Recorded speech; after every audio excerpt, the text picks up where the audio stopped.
গ্রামের নাম কিশোরপুর। গ্রামটির সৌন্দর্য মনোমুগ্ধকর। মাঠ ভর্তি ধান, ছোট বড় মাটির বাড়ি, আর রাস্তায় মাল নিয়ে যাওয়া গরুর গাড়ি, এসবই গ্রামটার সৌন্দর্য আরো বাড়িয়ে তুলেছে। এই গ্রামের লোকেরা মূলত চাষবাসই করত। গ্রামটির অর্থনৈতিক অবস্থা ছিল খুবই সচ্ছল, তাই এই গ্রামবাসীরা খুবই আনন্দে দিন কাটাত। শুধু মানুষরাই নয়, এই গ্রামের পশু পাখিরাও মহা আনন্দে দিন কাটাচ্ছিল।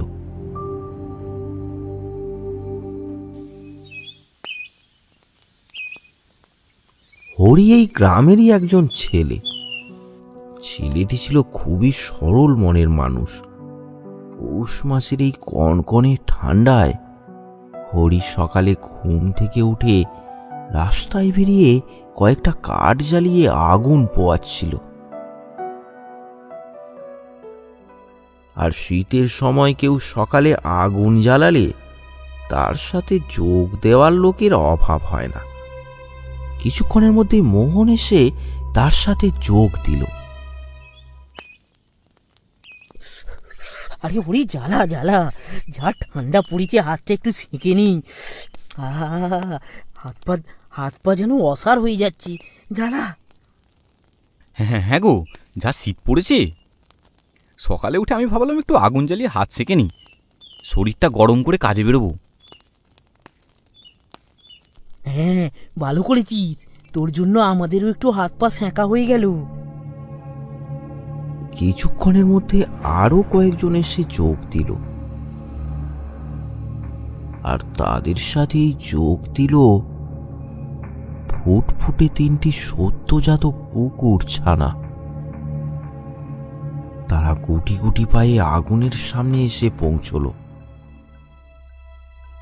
তারপর একটু দূরে বসেই তারাও আগুনের তাপ নিতে থাকে। মোহন কুকুর ছানাগুলোকে দেখে বলল, আয় আয়, তোদেরকেও এই আগুনে ফেলে দেবো, আয়।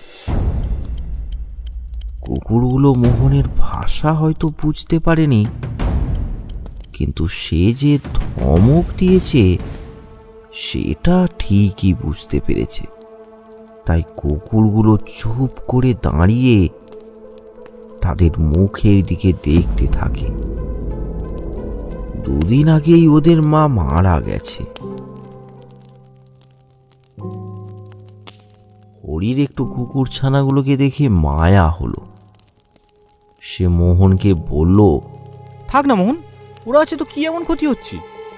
আমাদেরও যেমন শীতে কষ্ট হচ্ছে, তেমন ওদেরও তো কষ্ট হচ্ছে নাকি? তা তোমার তো বাপু ওদের জন্য একবারে দরদ উদলে পড়ছে। যাও না, যাও, বাড়ি নিয়ে যাও। বাড়িতে নিয়ে গিয়ে বিছানায় শোয়াবি। সুপ্রেমি এসেছি, সুপ্রেমি। আরে হ্যাঁ, মন ঠিকই বলেছে। বাড়ি এখানে ওখানে পায়খানা করে ছড়াবে, 2 দিন রাখো না, বুঝতে পারবে। আমি আজই ওদের মাঝ মাঠে ছেড়ে দিয়ে আসবো। না, ওদের আমি রাখবো, আমি ওদের দেখাশোনা করব। তুমি একবার ওদের মুখের দিকে তাকিয়ে দেখো। মাহারা বাচ্চাগুলোকে ওই মাঠে ছেড়ে আসবে বলছো? ওরা যে না খেতে পেয়ে একদিনেই মারা যাবে। না না, আমি ওদের বাড়ি নিয়ে যাব, আমি ওদের মানুষ করব। হ্যাঁ, তুমি পোষো না, সে তো ভালো কথা। তোমার কুকুর যেন কারো বাড়িতে গিয়ে উৎপাত না করে। চলো মোহন, চলো।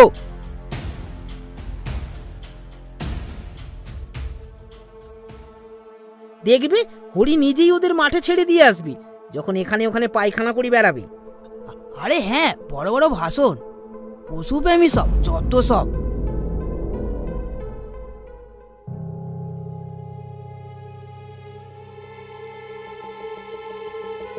হরির বউ হরির সাথে প্রথমে একটু ঝগড়া করলেও পরে সে ব্যাপারটা মেনেই নেয়। হরির বউ মালতী বেশ ভালো করেই জানতো তার স্বামী খুবই দয়ালু। সে কারও কষ্ট সহ্য করতে পারে না, সেটা মানুষ হোক কিংবা পশু। হরি একটা মাটির সরাই করে কুকুরগুলোকে খেতে দিল। তারা স্বামী স্ত্রী দাঁড়িয়ে দেখতে লাগলো কুকুরগুলোকে। দেখতে দেখতে হরির বউ বলল, দেখো দেখো কত সুন্দর লাগছে না ওদের। তুমি বলো, ওই মোহন আর লথু ওদের মাঠে ছেড়ে দিয়ে আসবে বলছিল। ওখানে ওখানে ছেড়ে আসা মানে ওদের মেরে ফেলা। আমি সব দেখতে পারি না, তুমি জানো তো। চলো, রাত হয়েছে, ওরা খেয়ে এখানেই শুয়ে পড়বে, তুমি চলো। তারা সেখান থেকে চলে যায়।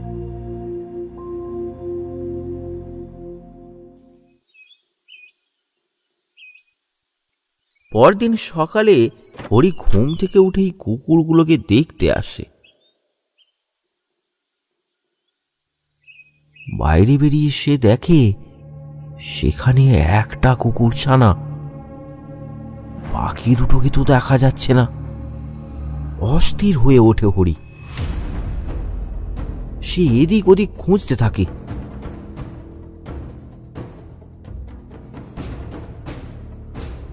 কিন্তু চারপাশ খুঁজেও কোথাও সে কুকুর ছানাগুলোকে দেখতে পায় না। এমন সময় মালতীর ডাক। কি গো, তুমি কোথায়? তাড়াতাড়ি এসে দেখো এখানে কি সর্বনাশ হয়েছে।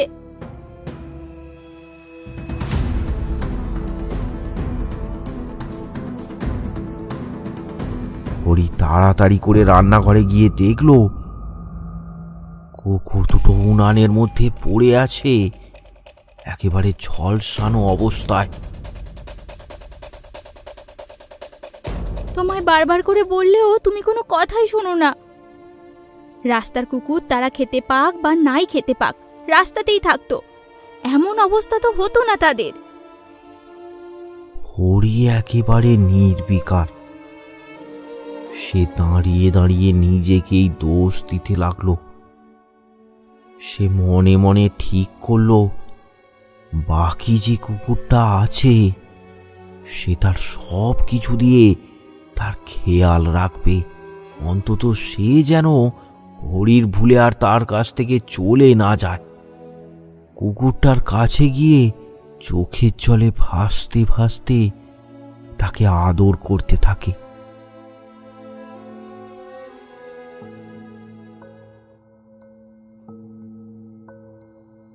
এরপর থেকে আর কোনো অঘটন ঘটেনি। হরি কুকুরটার বেশ ভালোই খেয়াল রাখে। তার খাওয়া, শোয়া, স্নান করানো সব বিষয়েই হরির খেয়াল আছে। দিন কাটতে থাকে। ধীরে ধীরে কুকুরটিও বড় হয়ে যায়। তাকে ভালোবেসে হরি তার নাম রেখেছে লালি। কুকুরটি একটি মেয়ে কুকুর, আর তার গায়ের রং লাল বলে তাই হরি এই নামটা দিয়েছে।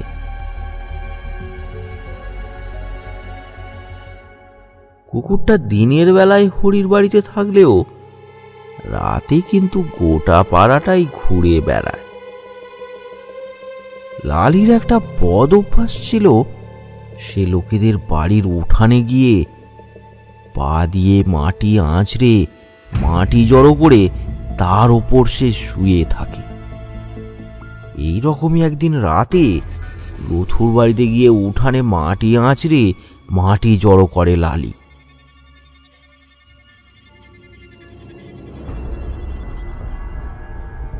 এই ঘটনায় লথু তো ভীষণ রেগে যায়।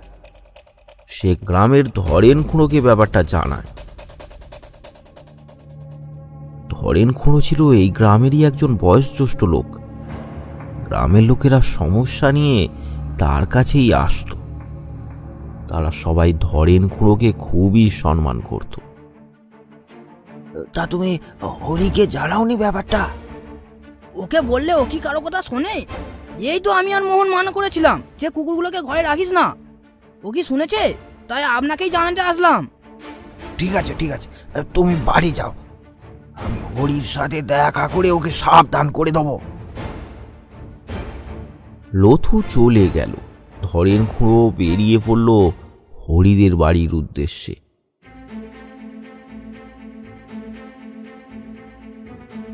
ওইদিকে হরি মাঠে যাচ্ছে, আর তার পেছনে পেছনে চলেছে লালি। কুকুরটির সাথে হরির যেন রক্তের সম্পর্ক। সে যেখানেই যায় লালি তার পেছনে পেছনে ঠিক যাবে। যতই তাকে তাড়িয়ে দিক না কেন, লালি হরির পেছন ছাড়ে না। এই লালি, আসিস না, আমি কাজে যাচ্ছি, তুই বাড়ি চলে যা, আসিস না কিন্তু। এই তুই বাড়ি যা। কি ব্যাপার হরি, তোমার নামে এসব কি শুনতে পাচ্ছি? কেন খুড়ো, কি হয়েছে? আরে তুমি বাবু কুকুর পুষেছো, তা তোমাকে ধরে রাখতে হবে তো নাকি? অন্যের বাড়িতে গিয়ে মাটি খুঁড়ে তার রান্নাঘর একেবারে তছনছ করে দিয়েছে। লতু এসেছিল সকালে আমাকে জানাতে। কি বলছো কি খুড়ো? আমি তো এই ব্যাপারে কিছু জানি না। জানো আর নাই জানো, তোমার কুকুর তুমি ধরে রাখো। এরপর থেকে এমন কথা যেন আর না শুনি। হরিকে সাবধান করে ধরেন খুঁড়ো চলে গেল। এইদিকে হরি একটু রেগে গিয়েই লালিকে মারতে তেড়ে গেল। তুই দাঁড়া, আজ তোর ব্যবস্থা করছি আমি। তোর জন্য এত করি আর তুই লোকের ঘরে ঘরে গিয়ে অনিষ্ট করছিস। তোর জন্য আজ আমায় এত কথা শুনতে হলো। হরি লালিকে মারতে আসছে, লালি কিন্তু পালালো না, কারণ লালি জানে হরি তাকে বকাঝকা করলেও মারতে পারবে না। কিন্তু এবারে তেমনটা হলো না। হরির সামনে গিয়ে লালিকে সজোরে আঘাত করে। চিৎকার করতে থাকে লালি। চিৎকার করতে করতে লালি বাড়ি চলে যায়। তুই আজ বাড়ি আয়। কুকুরটাকে রাগের মাথায় মেরে দিলেও এখন হরির কুকুরটার জন্য মায়া হতে লাগলো, কারণ এর আগে সে কখনো লালিকে মারেনি।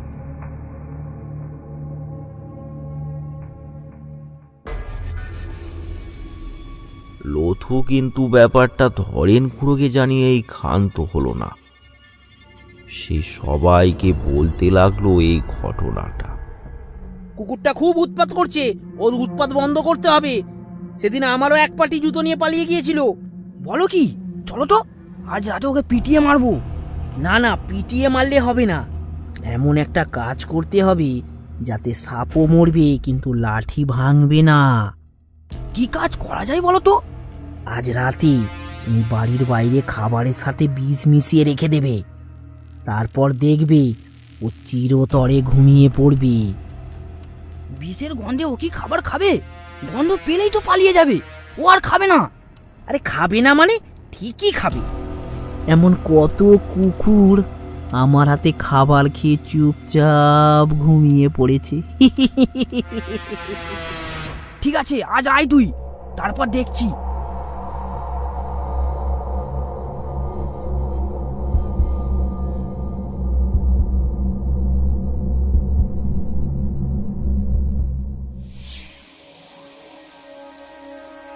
কি গো, তুমি আজ লালিকে খেতে দিলে না? লালির কথা কি তুমি ভুলে গেছো? মনে থাকবে না? মনে আমার ঠিকই আছে। ওকে হাতে না মেরে পাতে মারতে হবে, তবেই ওর শিক্ষা হবে। কেন, ও কি করলো? আরে ও কাল রাতে লতুর বাড়িতে গিয়ে মাটি খুঁড়েছি। লতু ধরেন খুঁড়োকে গিয়ে ব্যাপারটা বলে, আর ধরেন খুঁড়ো কতই না কথা শোনালো। এই এই এই তুই বেরো এখান থেকে, তোকে আমি কিছু খেতে দেবো না। যা যা পালা। কুকুরটা এক পা করে সেখান থেকে চলে যায়।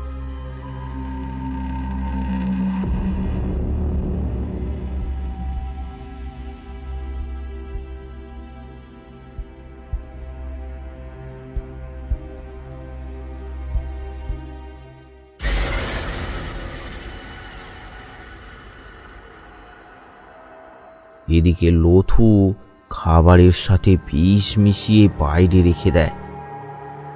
তারপর কি জানি কি একটা ভেবে মুচকি হাসতে হাসতে বাড়ির ভেতরে চলে যায়।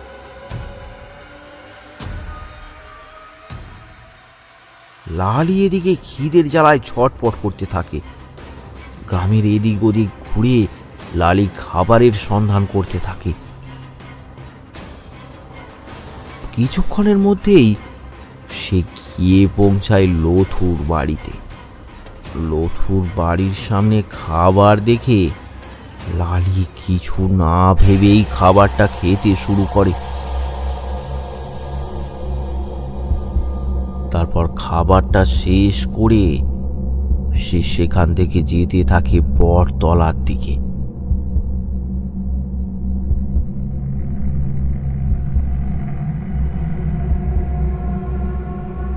বটতলায় গিয়ে একেবারে নিস্তেজ হয়ে পড়ে লালি। শুয়ে পড়ে সে। কিছুক্ষণ পরেই কুকুরটা ছটপট করতে থাকে। মুখ হাঁ করে, চোখ দুটো বড় বড় করে পা ছুঁতে থাকে লালি। তার চোখ দুটো যেন ঠিকরে বাইরে বেরিয়ে আসছে। অসহ্য যন্ত্রণায় কাতরাতে কাতরাতে অবশেষে মারা যায় লালি।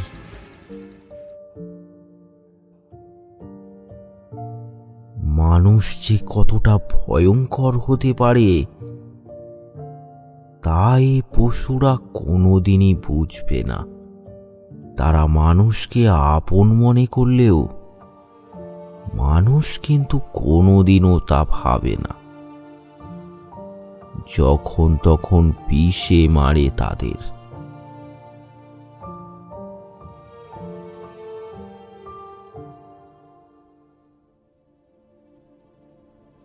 সকালে গ্রামের কিছু মানুষ দেখল লালি মরে পড়ে আছে। হরি তার সামনে বসে চোখের জলে ভাসছে। লালি, লালি, তুই আমাকে ছেড়ে চলে গেলি লালি। এমন কি করে হয়ে গেল লালি? লালি, যাস না এভাবে লালি, লালি।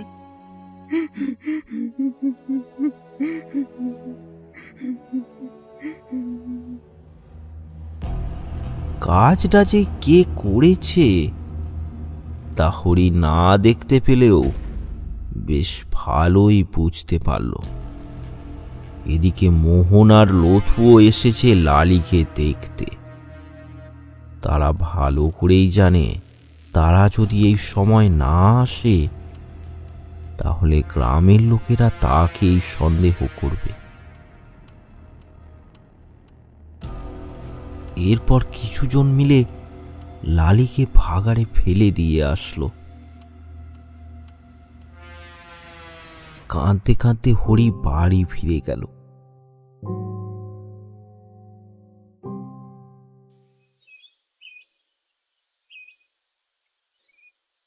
এরপর বেশ কিছুদিন কেটে যায়। মালতী একদিন হরিকে বলল, কি গো, রণজিৎদা সকালে এসেছিল, তোমার খোঁজ করছিল। কি বলছিল রঞ্জিতদা? বলছিল ওই পাশের পাড়ায় একটা কুকুরের 4টে বাচ্চা হয়েছে, তুমি যদি পোষো তাই বলতে এসেছিল। না, কি হবে পোষ মানিয়ে? সেই তো বড় হলে কেউ না কেউ কিছু খাইয়ে মেরে দেবে। এতদিনে লালি থাকলে লালিরও কটা বাচ্চা হতো, এই ওঠানেই খেলা করতো, কত সুন্দর না লাগতো বলো মালতী? থাক, বাদ দাও, যত মনে করবে ততই কষ্ট হবে। আমি যাই, মাঠে অনেক কাজ পড়ে আছে।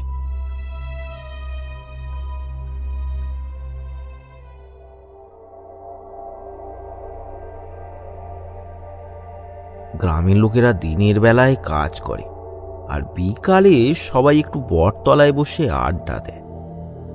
সেই রকমই একটা বিকালে স্বপন বলল, ওই দাসপাড়ায় আজ রাতে ভালো যাত্রা আছে, যাবে সবাই? আজকে হবে? আরে হ্যাঁ গো, আজকেই যাত্রা। তাহলে তো যেতেই হবে। কি লথু, যাবে তো? দেখি বাড়ি যাই, তারপর ভাববো। ঠিক আছে, আমি রাতে ডাকতে যাব।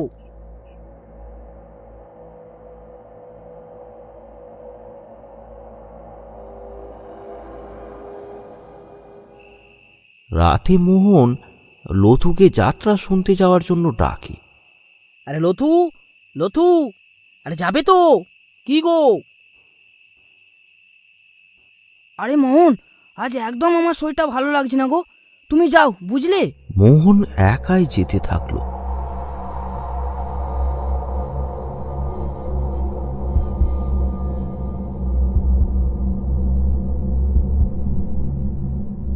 গ্রামের রাস্তা একেবারে নিঝুম, নিস্তব্ধ।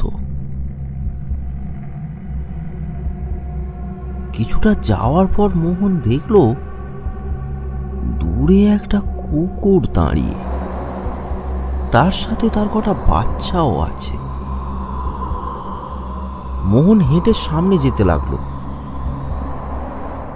কিন্তু তারপরই কুকুর ছানাগুলো রাস্তার মাঝে এসে রাস্তা ঘিরে দাঁড়ালো। মোহন থমকে গিয়ে দাঁড়িয়ে পড়ল। এরপর ভালো করে বাচ্চাগুলোকে লক্ষ্য করে সে বুঝতে পারে সেগুলো কুকুর ছানার মতো দেখতে না, সেগুলো দেখতে বেশ ভয়ঙ্কর। মোহনের দিকে তাকিয়ে আছে তারা। তাদের বড় বড় চোখগুলো দেখলে যে কেউ ভয় পেয়ে ভিড়মি খাবে।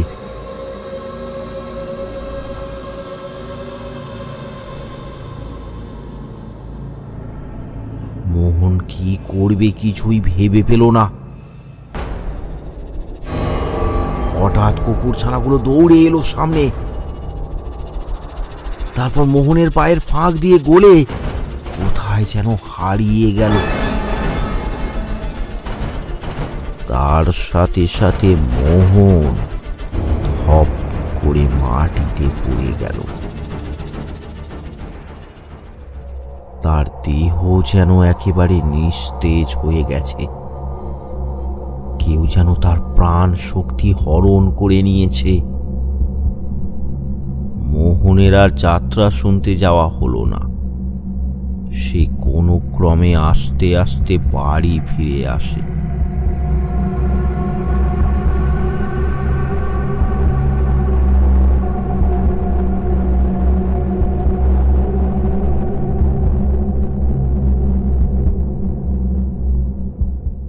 বাড়িতে পৌঁছেই তার শুরু হলো রক্ত বমি।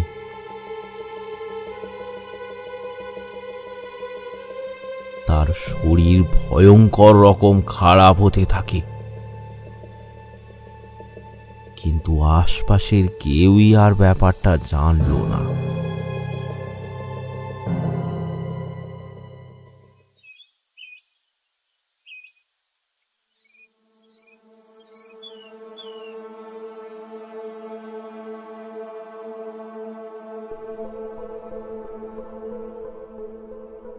সকালে লথু মোহনের সাথে দেখা করতে এসে দেখে মোহন মারা গেছে। গ্রামের লোক এসে পৌঁছায়। মোহনের মা তার পাশে বসে কাঁদছে।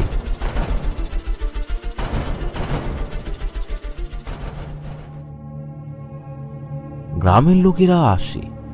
তারা মোহনের দেহটাকে শ্মশানে নিয়ে গিয়ে দেহ সৎকার করে।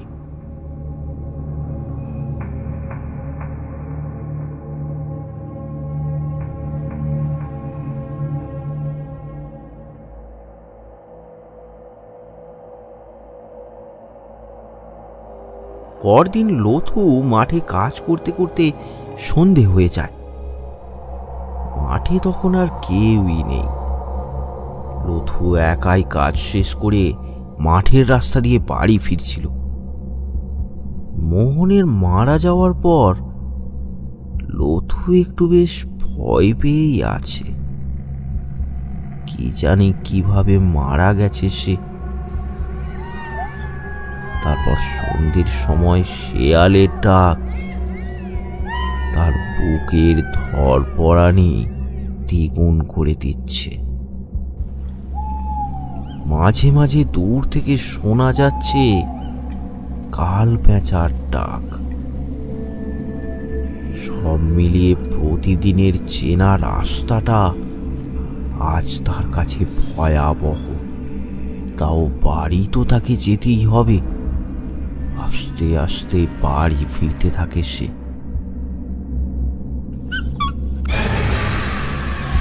হঠাৎ সে পেছন থেকে শুনতে পায় একটা কুকু শব্দ। সঙ্গে সঙ্গে সে পেছনে ফিরল। কোথাও কিছু নেই। পেছনে দেখে সে এবার যেই সামনের দিকে ঘুরেছে, লথু দেখল তার সামনে বড় বড় চোখ করে দাঁড়িয়ে আছে 4টি কুকুর ছানা। তাদেরকে দেখে লথু একেবারে ভয়ে জড়োসড়ো হয়ে যায়। তারপর সে সেখান থেকে পালাতে যাবে, এমন সময় কুকুরগুলো ছুটে এসে তার দুটো পায়ের ফাঁক দিয়ে গলে যায়, তারপর অদৃশ্য হয়ে যায়। সাথে সাথে লথু লুটিয়ে পড়ে মাটিতে। যন্ত্রণায় ছটপট করতে করতে সেখানেই মারা যায় লথু।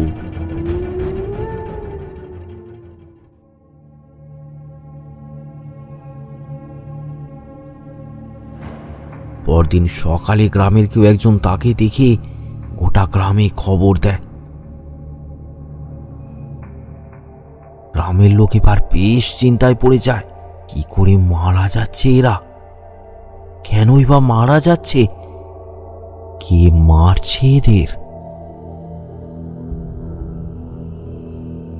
এই সব প্রশ্নের উত্তর খুঁজতে ধরেন খুঁড়ো সবাইকে নিয়ে বসে। এই কি হচ্ছে বলো তো এইসব আমাদের গ্রামে? পরপর দুটো তরতাজা প্রাণ ঝরে গেল। তোমাদের কি মনে হয় বলো তো? আমার মনে হয় ওদেরকে কেউ খুন করেছে। খুন? কিন্তু কিসের জন্য খুন করবে? ওদেরকে মেরে খুনির তো কোনো স্বার্থ দেখতে পাচ্ছি না। খুড়ো, আমার মনে হয় এটা একটা ভৌতিক ঘটনা। ভৌতিক ঘটনা? বলো কি? কিন্তু এমন তো কখনো এই গ্রামে ঘটেনি। হ্যাঁ খুড়ো, ও ঠিকই বলেছে। যদি ওরা খুন হতো, শরীরে কোথাও না কোথাও আঘাতের চিহ্ন থাকতো।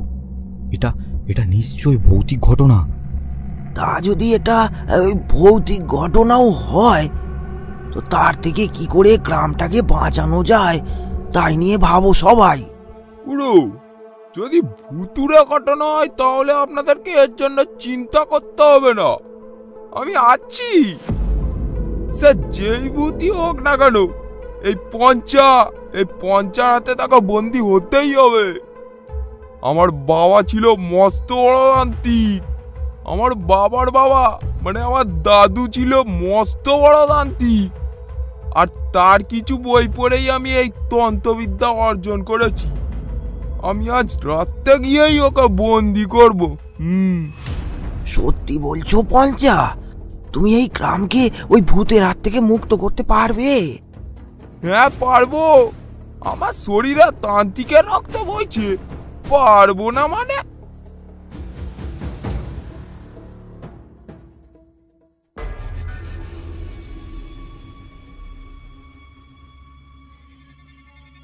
সারা গ্রামটা কেমন যেন ভয়ে ভয়ে রয়েছে। সন্ধ্যের পর কেউ বাড়ি থেকে বের হয় না। একটু রাত হতেই পঞ্চা বেরিয়ে পড়ল সেই ভূতকে বন্দি করতে। একাই হেঁটে চলেছে সে। নিস্তব্ধ রাত, এই মায়াবী রাতে ঝিঁঝি পোকার শব্দ রাতটাকে বেশ ভয়ানক করে তুলেছে।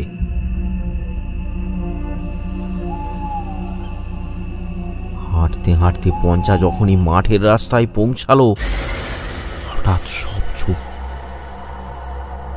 ঝিঁঝি পোকার শব্দ, শেয়ালের ডাক, পেঁচার ডাক কিছুই শোনা যাচ্ছে না। সবাই যেন কোনো একটা আতঙ্কে জড়সড় হয়ে বসে আছে। কারো মুখে কোনো কথা নেই।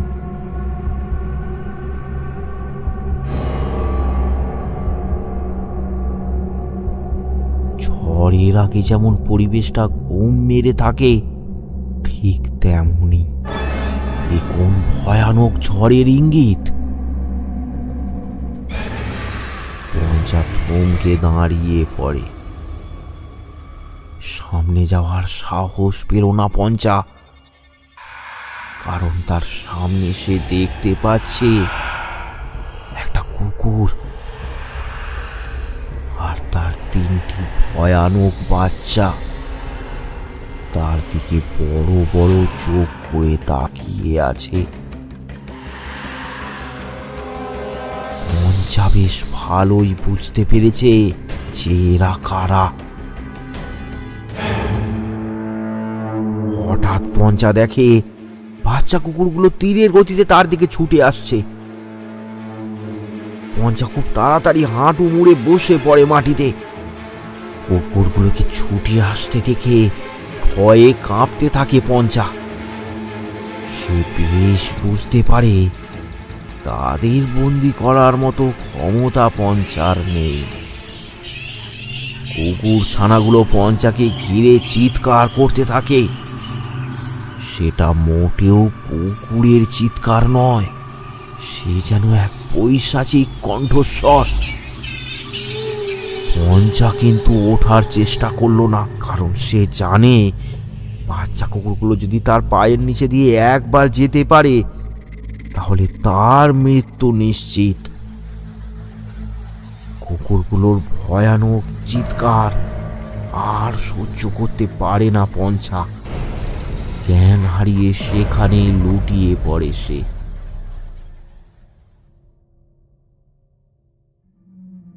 পরের দিন সকালে ধরেনবাবু, হরি আর রণজিৎ এসে পঞ্চাকে ডাকতে থাকে।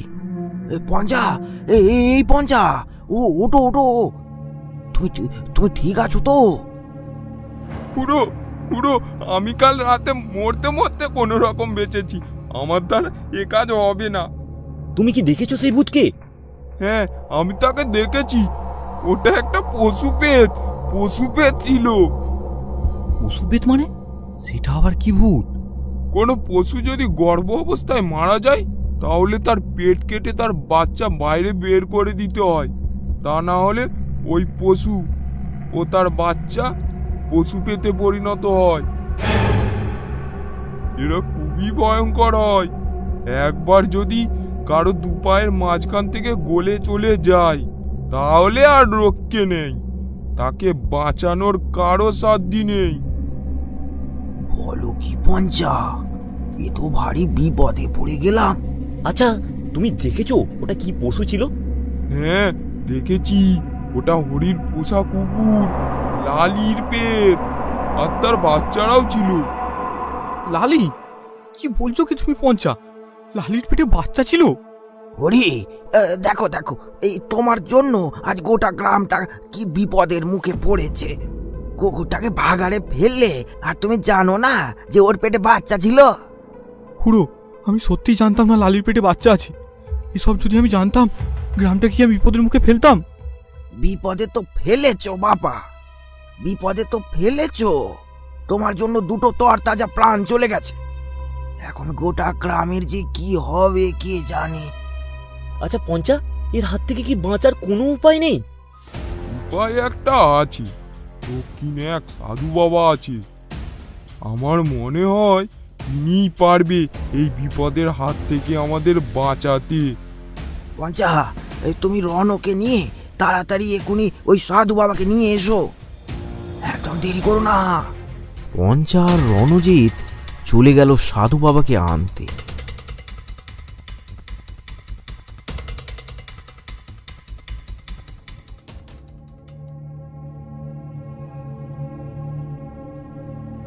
এইদিকে গ্রামের সবাই হরিকে দোষারোপ করতে থাকে।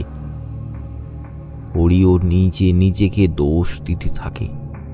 আজ তার জন্য গোটা গ্রামের এই অবস্থা।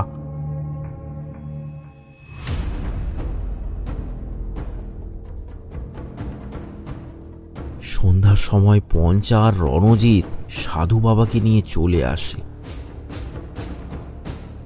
সাধু বাবাকে দেখে ধরেন খুঁড়ো বলল, বাবা, আপনি এসে গেছেন। এই বিপদের হাত থেকে আমাদের গ্রামকে রক্ষা করুন বাবা। আমি যখন এসে গেছি তোদের কোনো চিন্তা নেই। যা যা যা, তোরা সব ঘরে যা। ঘর থেকে কেউ বেরোবি না। আর পঞ্চা, তুই আমার সাথে আয়। আমায় একটু জায়গাটা দেখিয়ে দিবি? আমায় ক্ষমা করুন, আমি কাল ওদের যেই রূপ দেখেছি, আমি কোনো রকমে বেঁচে ফিরেছি। আমি আর ওদিকে যাব না। ওই হরির জন্যই হয়েছে এই সব, তাই ওই হরিই যাবে। হ্যাঁ, আমার জন্য যখন হয়েছে আমিই যাব। চলুন চলুন সাধু বাবা, চলুন।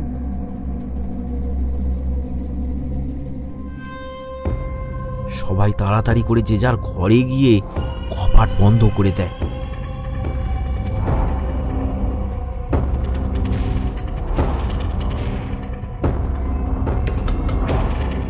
হরি আর সাধু বাবা চলেছে সেই মাঠে, ভাগাড়ের দিকে।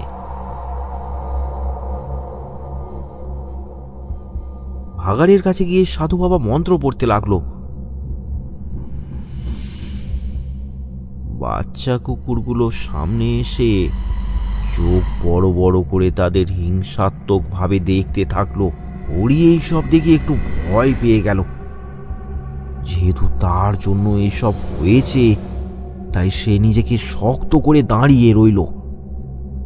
সাধু বাবা হরিকে এক মুঠো সর্ষে দিয়ে বলল, যাও, তুমি ওই সর্ষে দিয়ে কুকুরগুলোকে গণ্ডির মধ্যে ঘিরে ফেলো। ঠিক আছে বাবা। হরি সর্ষে দিয়ে যেই ওদের গণ্ডি কাটতে গেল, তখনই একটা ছোট কুকুর ছুটে আসলো হরির দিকে। হরি তখন রীতিমতো ভয় পেয়ে গেল। সে কি করবে কিছুই বুঝতে পারল না। এক জায়গায় থমকে দাঁড়িয়ে পড়ল হরি। হরি, হরি, তুমি বসে পড়ো, তুমি বসে পড়ো হরি। হরি, হরি বসে পড়ো।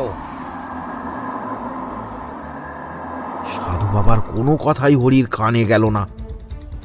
কুকুরটার সামনে এসে যেই হরির পায়ের নিচে দিয়ে গলতে যাবে, অমনি পেছন থেকে লালি, মানে ওদের মা কুকুরটা ছুটে এসে বাচ্চা কুকুরটাকে এক ধাক্কা দিয়ে সরিয়ে দিল। তারপর লালি হরির দিকে এক করুণ দৃষ্টিতে তাকিয়ে ওখান থেকে তার বাচ্চাদের নিয়ে যেতে থাকলো। পেছন থেকে সাধু বাবা হরিকে বলল, হরি, তুমি পারবে ওদের মুক্তি দিতে। ও তোমার কোনো ক্ষতি করবে না। তুমি ওকে ডাকো আর এই জলটা ওর গায়ে ছড়িয়ে দাও।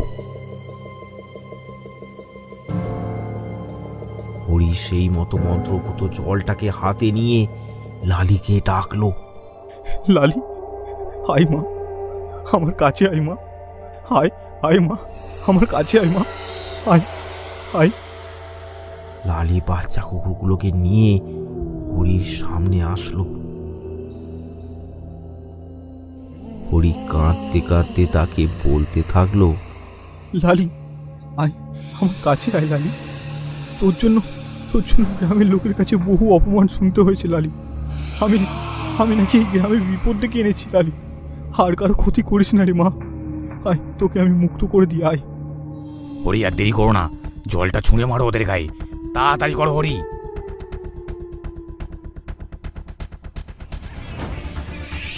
সাথে সাথেই তারা চিৎকার করতে করতে আস্তে আস্তে মিলিয়ে গেল। পুরো গ্রাম থেকে বিপদের ছায়া কেটে গেল।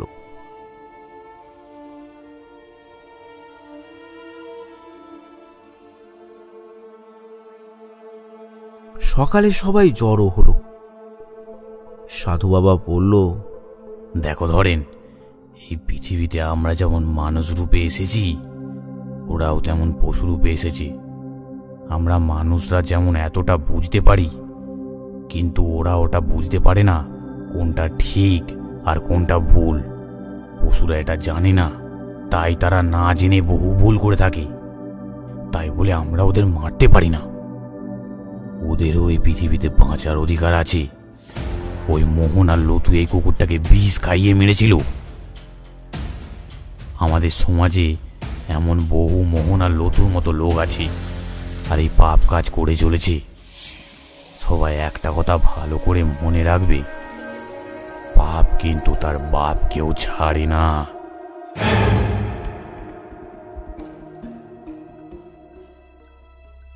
সাধু বাবা চলে গেল।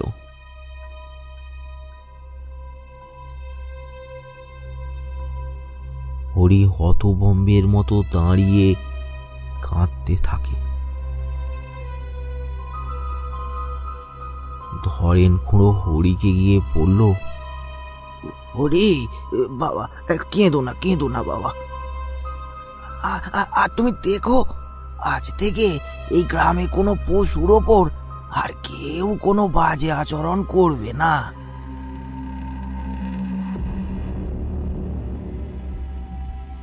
এরপর থেকে গ্রামের মানুষেরা পশুদেরকে আরো বেশি করে ভালোবাসতো। তারপর থেকেই আর কোনো লালীকে বিষ দেয়া খাবার খেয়ে মরতে হয়নি।